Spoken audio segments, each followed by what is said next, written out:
Mambo na karibu katika kipindi cha Ifahamu China. Mimi ni Zakia Peng.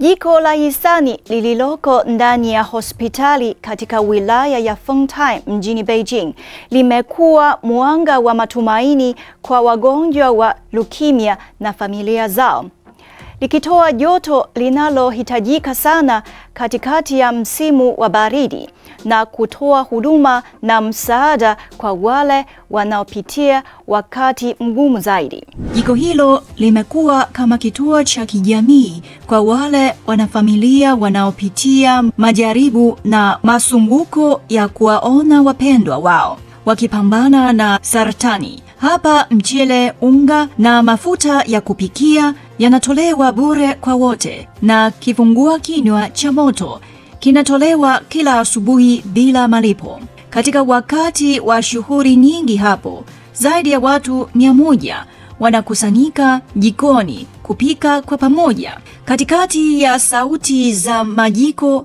na harufu za kuvutia za vyakula vinavyopikwa nyumbani, wageni wanaunda urafiki wa upendo na uvumilivu, wakiandika moja ya hadithi za kuvutia zaidi katika msimu wa baridi mjini Beijing. Inapofika saa 1:30 asubuhi, uji ambao umechemka kwa saa 2 unaleta harufu nzuri katika jiko hilo. Wanafamilia tayari wamepanga foleni kupata bakuli la uji.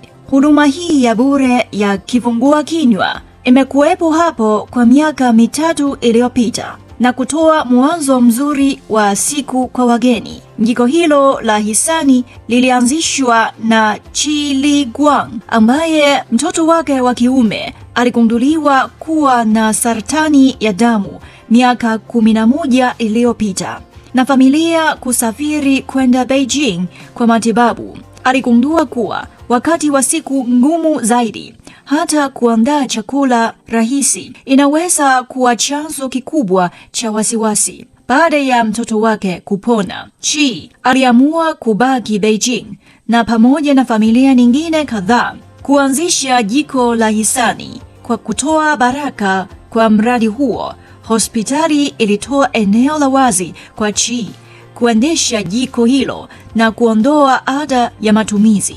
Katika miaka 9 iliyopita, jiko hilo limekuwa kutoka kona ya kawaida na kuwa eneo lenye vifaa kamili vya kupikia vya kisasa. Wakati wa chakula, familia za wagonjwa wanakutana hapo, sio tu kupika, bali pia kubadilishana uzoefu wa matibabu na kupeana moyo.